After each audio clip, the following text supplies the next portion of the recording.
Hello, Gravitrons. I'm more gravity. Let's play chess.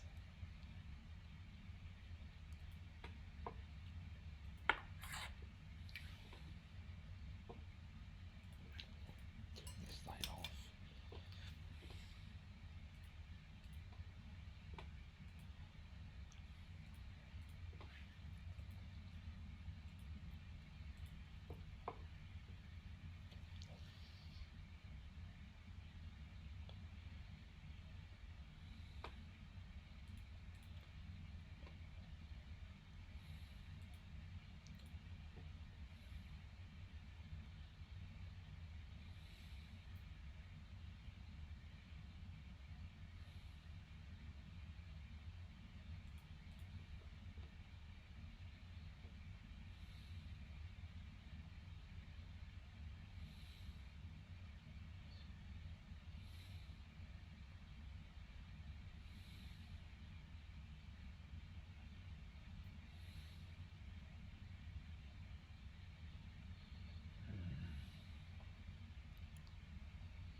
All right, Jord.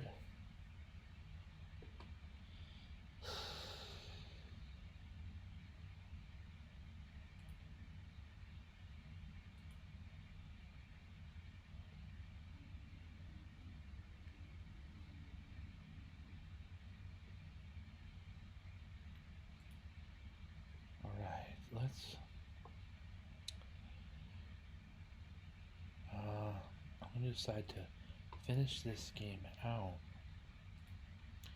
against computer.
Here's the idea. So I can my opponent's a computer. He won't mind if I talk. Here, what I'm thinking about with Queen C1 is I'm not having much luck getting a trade offer on A1 without losing my pawn on B2. So I'm thinking Queen C1 followed by Queen to B1, attacking the rook and forcing some kind of alleviation of tension that Black was putting on or against B2.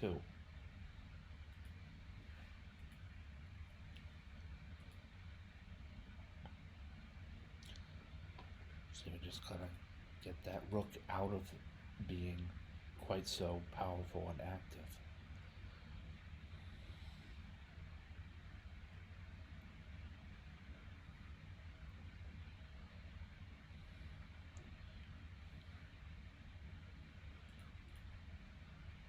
Do the same thing again. Notice here white could play b2 to b4, which I'll show my hand is my ultimate goal to place the pawn on b4. I thought, well, why not kick the rook along our way? Now the rook is forced back to a7 where it's less active and less powerful. And like I said, I'll just play pawn from b3 to b4. And Black has to waste a move, or spend a move at least, to get back into position.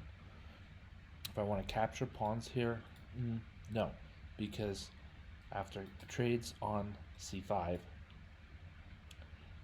then there's no check, at least not immediately against Black's king, as the knight will be covering that square. And as I'm ahead in material, I generally probably want to hang on to my pawns. I'm pushing for the win, not the other way around. Now, I'm not trying to stall for a draw, I'm pushing for a win. So I think pawn at b4 takes c5 is misguided. I'm going to push and now regain my material. White looks like he has a little bit better handle on things than previously. We can even grab this pawn without worrying about too much of it. If knight, you might think here knight to c7 and then there's a fork. There are a lot of ways for white to get out of that fork. I think most directly, queen takes c5 check, then pick up the rook on a7, and no matter what the case, the best my opponent can do is capture my rook on d5, and then the computer at maximum is looking at a queen versus a knight. So yeah, and I understand a lot of this is how to win when you're ahead by almost a full queen. But trust me on my experience that against the highest level of AI or computer, it's not easy. It's not as easy as it would otherwise be. It's not so easy, Mr. Breezy. Apparently that was a sentence in the book I read in first grade when I was learning different vowel sounds. It's not so easy, Mr. Breezy. The character's name was Mr. Breezy. I always thought that was funny. As she says in Bioshock,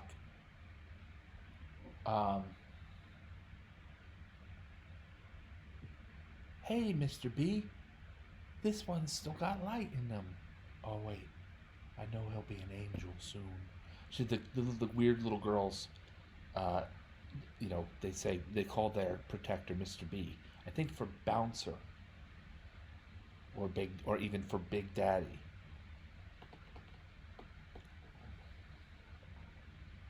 What's the other one? Bouncers and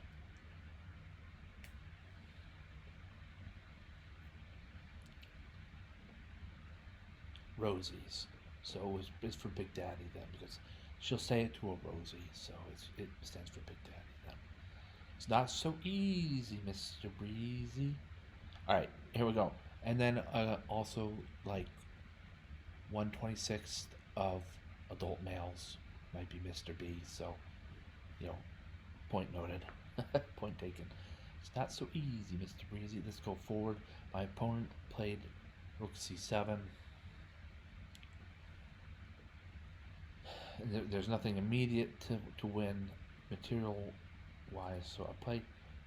I'm a little worried about pawn to c4 because it's quite committal. It looks like it's a fine move anyway. I would play here with check. I think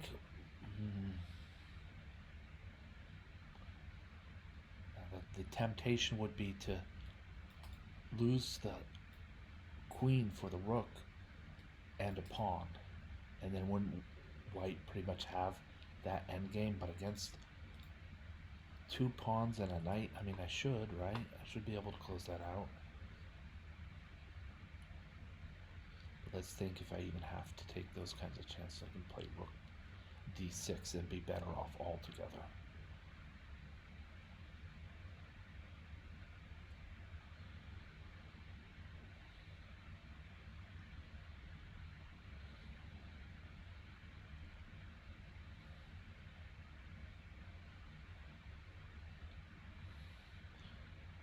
I'm speculating on an exchange sacrifice here.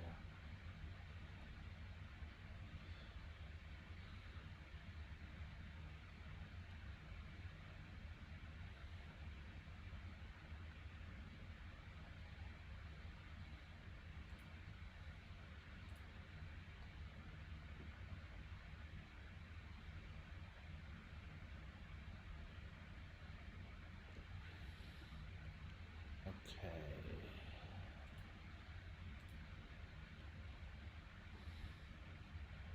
Aha.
Okay.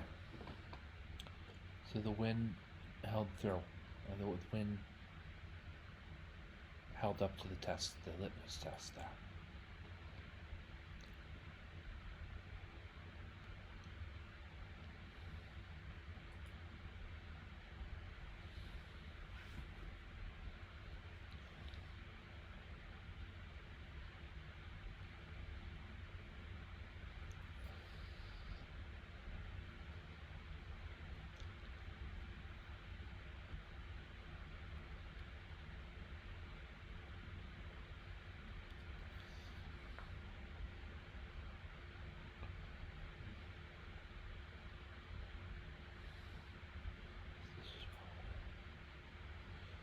Okay.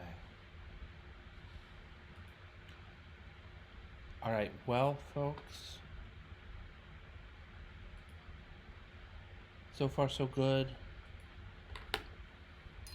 Uh, thank you so much for watching. I'm More Gravity. Have a great night.